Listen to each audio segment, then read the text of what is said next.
अस्सलाम वालेकुम नाज़रीन, मैं हूं आपका मेज़बान मोहम्मद ज़कवान। आज एक दफ़ा डॉक्टर वलीद साहब से हमने दोबारा टाइम लिया है। डॉक्टर वलीद अब्दुल्ला जो कि बहावलपुर विक्टोरिया हॉस्पिटल में एज अ प्लास्टिक सर्जन काम कर रहे हैं। तो लास्ट एपिसोड में हमने डिस्कस किया था कि हेयर फॉल क्या है, उसकी सारी कॉजेज़ हमने डिस्कस की थी। उसमें हमने ट्रीटमेंट ऑप्शंस में एक चीज़ देखी थी कि पीआरपी। तो आज हम ये डिस्कस करेंगे पीआरपी क्या है और इसके क्या फ़ायदे और नुकसान हैं। अस्सलाम वालेकुम डॉक्टर साहब। वालेकुम सलाम। Thank you so much Irfan दोबारा से मेरे पास आने के लिए।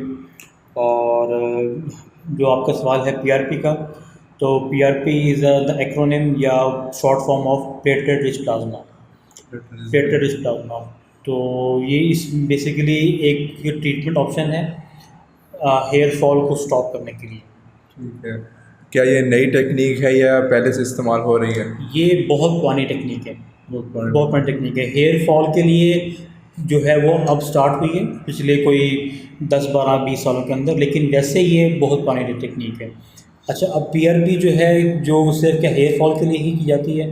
नहीं, जो बेसिकली इसकी जो हिस्ट्री है ना पीआरपी की, वो ये है कि पीआरपी जो स्टार्ट की गई थी वो आपके वुंड्स को या ज़ख्मों को जो कि नहीं भरते थे उनको हील करवाने के लिए स्टार्ट की गई थी। तो पीआरपी जो है हर उस काम में अब इस्तेमाल हो रही है जहाँ पे आपको एक एडेड ग्रोथ फैक्टर या एडेड बूस्ट या एडेड ग्रोथ चाहिए हो, चाहे वो आपके पास हेयर फॉल हो या आपके पास और कुछ चीज़ें हो या कोई प्रॉब्लम हो। ठीक है, और पीआरपी का तरीका क्या है, इसमें क्या किया जाता है, प्रोसीजर? अच्छा, पीआरपी जो है ना उसके अंदर इट्स क्वाइट नेचुरल प्रोसीजर। इसमें आपका ही ब्लड लिया जाएगा, ठीक है, ब्लड डिपेंडिंग कहाँ से लिया जाएगा? ब्लड फ्रॉम द वेन से आपको ब्लड लेंगे। अब कितना लेंगे डिपेंड करता है कि आप पीआरपी किस काम के लिए कर रहे हैं, ठीक है। फेस के अगर स्कार्स के लिए आप पीआरपी कर रहे हैं तो आपको पीआरपी की अमाउंट कम चाहिए, ठीक है। अगर आप हेयर के लिए कर रहे हैं और हेयर का एरिया स्कैल्प का एरिया बहुत ज़्यादा है तो आपको ब्लड ज़्यादा चाहिए। नॉर्मली 20 से 30 ml हम ब्लड हम लोग लिया जाता है फॉर हेयर पीआरपी। और उसको हम लेने के बाद उसको सेंट्रीफ्यूज में हम लोग प्रोसेस करते हैं। प्रोसेस करने के बाद जो है जो आर्टिफिस होते हैं वो हमारे नीचे बैठ जाते हैं। और प्रोसेस करने के बाद जो ऊपर उसका सुपर नेटेंट होता है, जो भी एक गोल्डन थॉ कलर का एक फ्लूइड होता है, उसको हम पीआरपी कहते हैं। उस पीआरपी के अंदर बेसिकली प्लेटलेट होते हैं, एक प्लाज्मा है जो कि बहुत ज़्यादा इनरिच्ड है विद प्लेटलेट्स।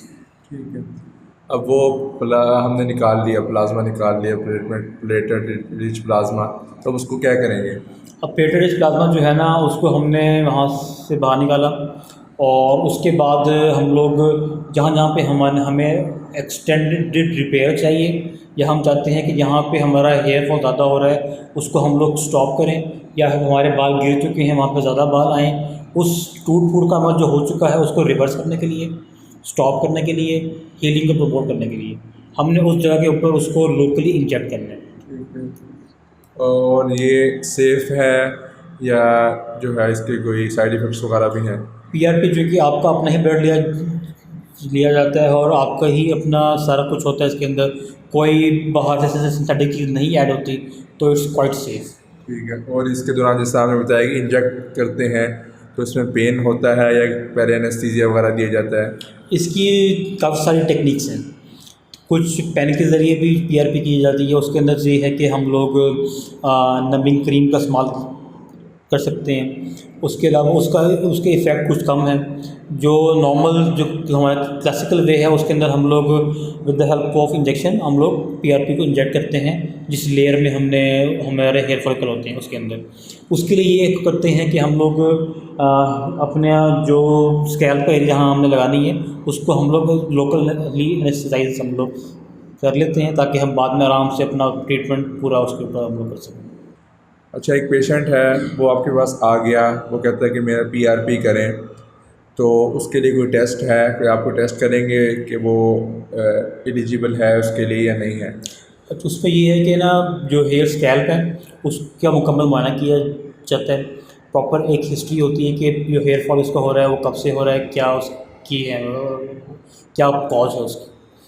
अच्छा, अब वो अगर हमें उसमें लगता है कि ये कॉज हमारे पीआरपी वाले हमें इसको पीआरपी ठीक कर लेगी, जैसे फॉर एग्जांपल अगर देखो कोई मेडिकल एलिमेंट है, या मेडिकल प्रॉब्लम है या एलोपेशिया एरिएटा है, कुछ तरह की चीज़ें हैं, तो उसमें पीआरपी हमें हेल्प आउट उतनी अच्छा नहीं करेगी। हमने उसको उसके प्रॉब्लम के लिहाज से ही डील करना है। वरना आप स्कैल्प को देखने के बाद, हेयर प्रॉपर हिस्ट्री के बाद, कितना हेयर फॉल हो रहा है और हेयर फॉल कब से हुआ है, स्कैल्प के अंदर हेयर फॉल कुछ आपके पड़े भी हैं कि नहीं पड़े, फिर आप उसके पीआरपी करने का उसमें फ़ायदा है। तो इसमें रिकवरी का सक्सेस रेट क्या है? ये ना बहुत वेरिएबल चीज़ है। मतलब मैं आपको ये बताऊं कि हमारे कुछ पेशेंट हैं जिनको आफ्टर 2 सेशन के बाद ही इतने ड्रास्टिक इफेक्ट पड़े हैं। मैं कोशिश करूँगा कि मैं आपको कुछ पिक्स वगैरह अपनी करूँ शेयर, तो कि वो उनकी टोटल बाल्डनेस थी और उनके बाल आना शुरू हो गए हैं। अच्छा। ठीक है, लेकिन उसकी रीज़न वही थी कि वो उनको ट्रॉमा के बाद, चोट लगने के बाद हेयर फॉल शुरू हुआ था, थोड़े टाइम में हुआ था, तो उनको वो आना शुरू हो गए। लेकिन कुछ बंदे जो हैं जिन्होंने 2, 3, 4 सेशन के बाद भी उनको इफ़ेक्ट नहीं आता। तो ये बहुत वेरिएबल सी चीज़ है और पीआरपी मोस्टली लोगों में काम कर जाती है, लेकिन इफ़ेक्ट बहुत वेरिएबल है इसकी। ठीक है, और ये इस प्रोसीजर का ड्यूरेशन कितना होता है और कितने एपिसोड्स होते हैं?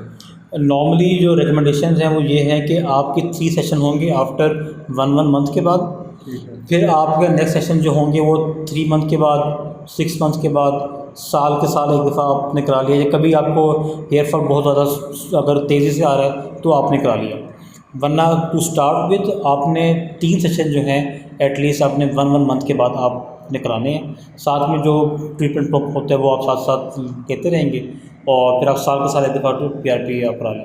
और एक सेशन में कितना टाइम लगता है? तकरीबन जब आप पेशेंट के आने से लेके वापस जाने तक 45 मिनट्स 45 मिनट्स टोटल। मतलब इसमें कोई हॉस्पिटल में एडमिट होने की ज़रूरत नहीं है? कुछ भी ज़रूरत नहीं है, बहुत सेफ प्रोसीजर है, बहुत थोड़ा सा पेनफुल है, लेकिन ये है कि बहुत नॉर्मल सा प्रोसीजर है।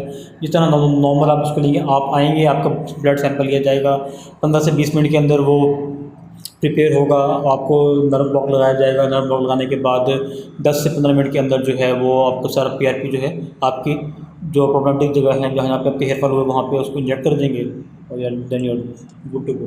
ठीक है, जिस तरह आपने बताया कि इसके साइड इफ़ेक्ट्स कोई नहीं है, तो फिर भी अगर एक बार पेशेंट है वो इसके बारे में परेशान है कि जिस तरह कोई भी प्रोसीजर करवाते हैं उसके कोई ना कोई साइड इफ़ेक्ट्स तो होते ही हैं, तो इसके किसी भी किस्म के इसके ना जो सबसे बड़ी प्रॉब्लम जो है ना, जो ना लगाने की एक बनती है, वो है पेन। थोड़ा सा पेनफुल प्रोसीजर ये लाजमी है। ठीक है, उस बाद में कोई साइड इफ़ेक्ट्स नहीं है? बाद में कोई साइड इफेक्ट नहीं है।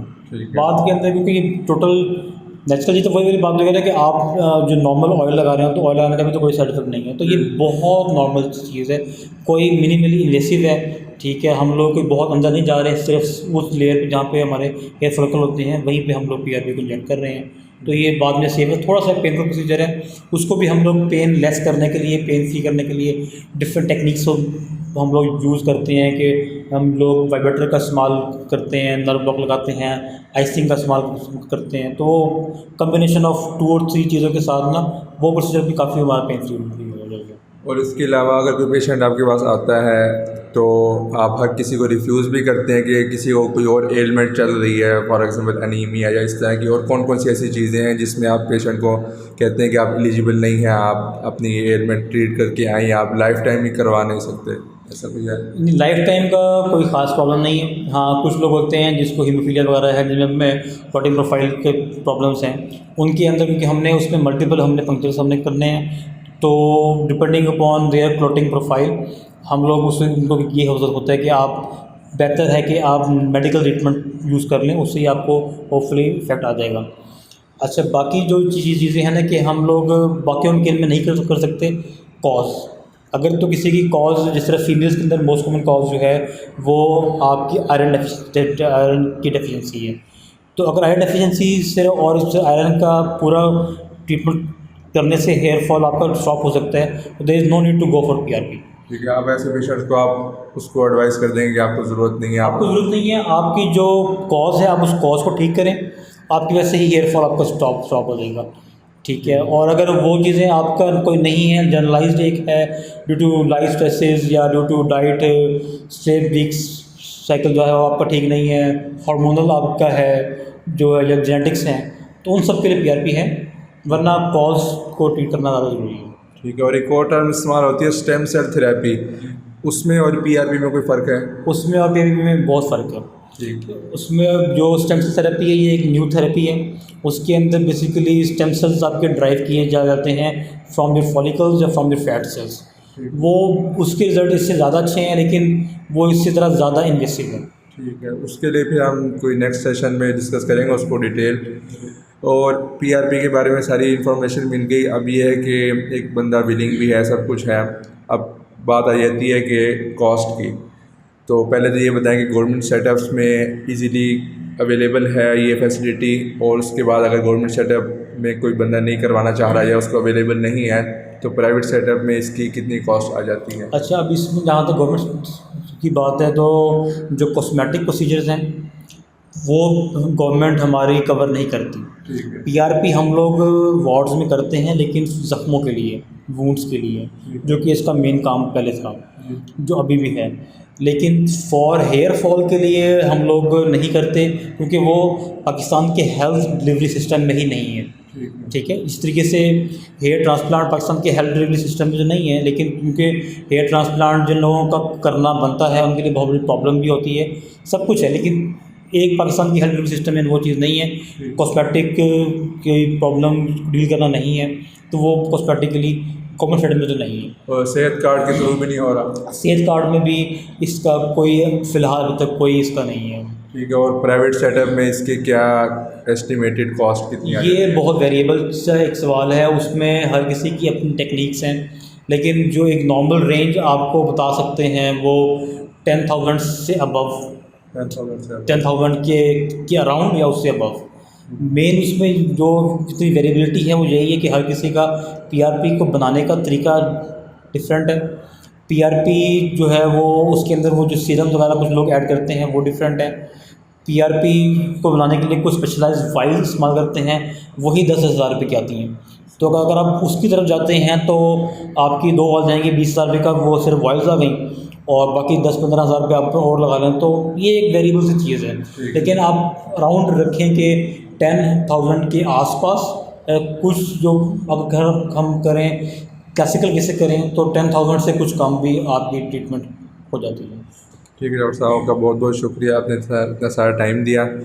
तो अब इससे हेयर फॉल से और पीआरपी से रिलेटेड अगर कोई क्वेश्चन हैं तो आप नीचे कमेंट सेक्शन में पूछ सकते हैं।